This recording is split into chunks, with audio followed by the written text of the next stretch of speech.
மைல்கல்லாக பார்க்கிறோம். அந்த முன்னெடுக்க பணியை செய்தால் வரலாற்றில் உங்கள் ஆட்சி, உங்கள் முதல்வர், நம் முதல்வர் இடம்பெறுவார் என்கின்ற செய்தியை சொல்லி எல்லோருக்கும் மீண்டும் ஒருமுறை தமிழ் மாநில காங்கிரஸ் தலைவர் ஜி.கே. வாசன் சார்பிலே அண்ணன் அன்புமணி அவர்கள் எடுக்கிற முன்மொழிவுக்கு, சமூக நீதி காக்கிற போருக்கு துணை நிற்போம், துணை நிற்போம். வாழ்க தமிழ், வெல்க தமிழ். நன்றி, வணக்கம். நன்றி. அடுத்து கொங்குநாடு மக்கள் தேசிய கட்சியினுடைய தலைவர், பொதுச் செயலாளர், அன்பிற்குரிய அண்ணன் முன்னாள் சட்டமன்ற உறுப்பினர் அண்ணன் ஈஆர் ஈஸ்வரன் அவர்கள் இப்பொழுது உரையாற்றுகிறார். மன்னிக்க வேண்டும், அண்ணனுடைய ஐயா அவர்கள் சார்பிலே இந்த நல்ல முயற்சி முன்னெடுத்திருக்கிற நான் அன்புமணி அவர்களுக்கு அந்த சால்வை இணைத்து விட்டு நான் ஒரு நிகழ்ச்சி செய்கிறதுனாலே விடைபெற்று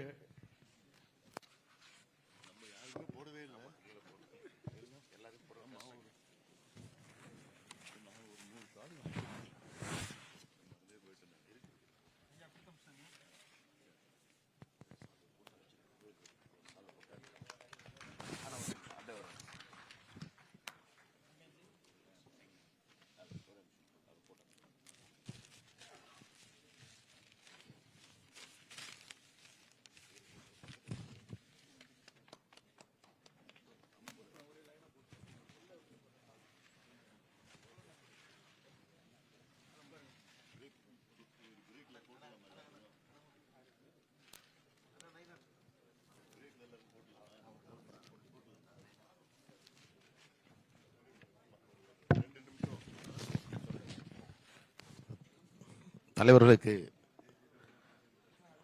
அன்புமணி ராமதாஸ் அவர்கள் இப்பொழுது சால்வை நீக்கின்றார்.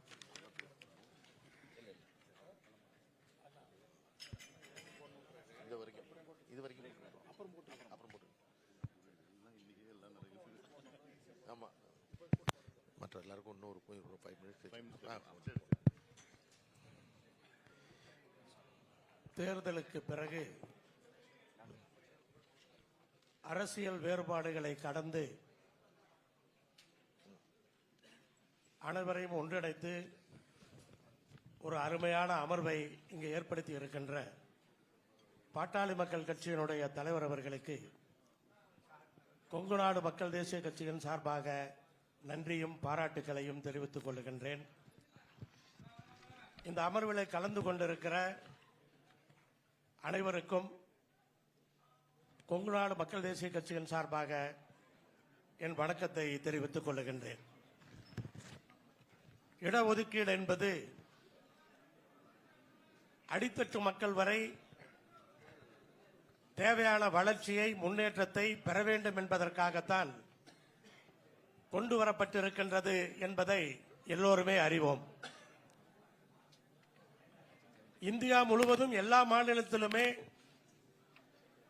ஒரே மாதிரியான இடஒதுக்கீடு எல்லா மக்களையும் முன்னேற்றிவிடும் என்று கண்டிப்பாக எடுத்துக்கொள்ள முடியாது. குறிப்பாக தமிழகத்தை பொறுத்தவரை 69% இடஒதுக்கீட்டை இன்றைக்கு உறுதி செய்திருக்கிறோம் என்று சொன்னால் அதற்கான தேவை இருக்கிறது. பிரிவு வாரியாக தமிழகத்திலே பார்க்கும் பொழுது அந்த 69% போதாது என்கிற நிலைமைதான் இருக்கும். ஜாதிவாரி கணக்கெடுப்பை முழுமையாக சரியாக தமிழகத்தில் எடுத்தோம் என்று சொன்னால்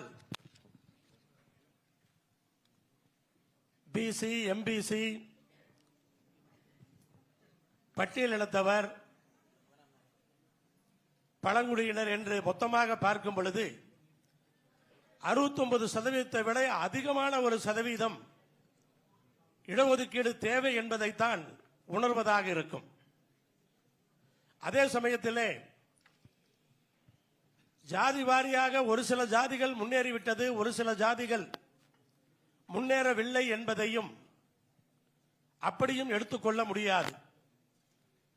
அதைத்தான் டாக்டர் அவர்கள் சமூக நீதி என்று சொன்னார்.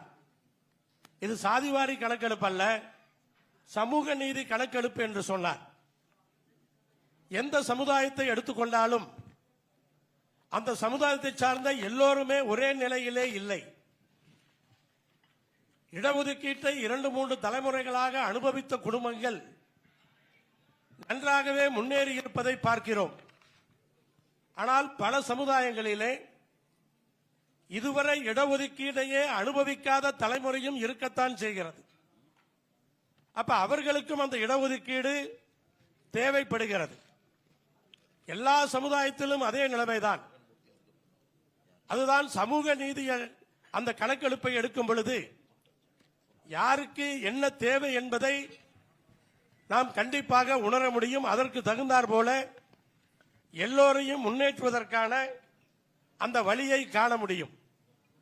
ஆனால் இப்படிப்பட்ட இந்த நேரத்திலே இருக்கிற 69% தக்க வைத்துக் கொள்ள வேண்டிய அந்த அவசியம் ஏற்பட்டிருக்கிறது. கடந்த 27ஆம் தேதி உச்சநீதிமன்றத்திலே இந்த 69% இடஒதுக்கீட்டுக்கு எதிராக தனிப்பட்ட முறையிலே காயத்ரி என்ற பெண் போட்ட அந்த வழக்கு உச்சநீதிமன்றத்திலே தள்ளுபடி செய்யப்பட்டிருக்கிறது. அதற்கு தீர்ப்பு வந்திருக்கிறது. அது தனிப்பு வைத்தீஸ்வரன் என்பவருடைய மகள். அது வந்திருக்கிறது என்று சொன்னால் அவர்கள் படித்து டாக்டர்களாக ஆகிவிட்டார்கள். இது தேவையில்லை என்பதை வலியுறுத்தித்தான் அந்த தீர்ப்பு வந்திருக்கிறது. எப்போது வேண்டுமானாலும் உச்சநீதிமன்றத்திலே வழக்குகள் வரலாம். இதை தாமதப்படுத்த முடியாது. வெகு விரைவிலே ஆபத்து காத்திருக்கிறது. உச்சநீதிமன்றத்திற்கு செல்லும் பொழுது தரவுகள் தேவை என்பதை கண்டிப்பாக சொல்லுவார்கள். பல வழக்குகளிலே அந்த தரவுகளை கேட்டுத்தான் இதற்கு ஒரு பெரிய ஆபத்தை உண்டாக்கி இருக்கிறார்கள். அப்படி இருக்கும் பொழுது உடனடியாக இதற்கான தேவை இருக்கிறது என்பதை உணர்ந்துதான் நம்முடைய பாட்டாளி மக்கள் கட்சியினுடைய தலைவர் அவர்கள் இந்த கூட்டத்தை அவசரமாக இன்றைக்கு ஏற்பாடு செய்தோடு மட்டுமல்லாமல் யாரையும் விடாமல் அனைவரையும் இங்கே அமர வைத்திருக்கின்றார்கள். ஆனால் நீதிமன்றத்திலும் இதற்கான முன்னெடுப்புகள் எடுக்கப்பட்டாக வேண்டும். அரசாங்கத்திலும் இதற்கான வலியுறுத்தலை செய்தாக வேண்டும். மத்திய மாநில அரசுகள் என்று வேறுபாடு பார்க்காமல் அனைவரும் இதை ஒத்துழைப்பு கொடுத்துத்தான் ஆக வேண்டும். இன்றைக்கு அனைத்து கட்சிகளுடைய பிரதிநிதிகளும் இங்கே வந்திருக்கின்றார்கள். ஆனால் எடுத்திருக்கிற இந்த முயற்சி வெற்றியாக முடிய வேண்டும். நமக்கு 69% அந்த இடஒதுக்கீடு உறுதிப்படுத்தப்பட வேண்டும்.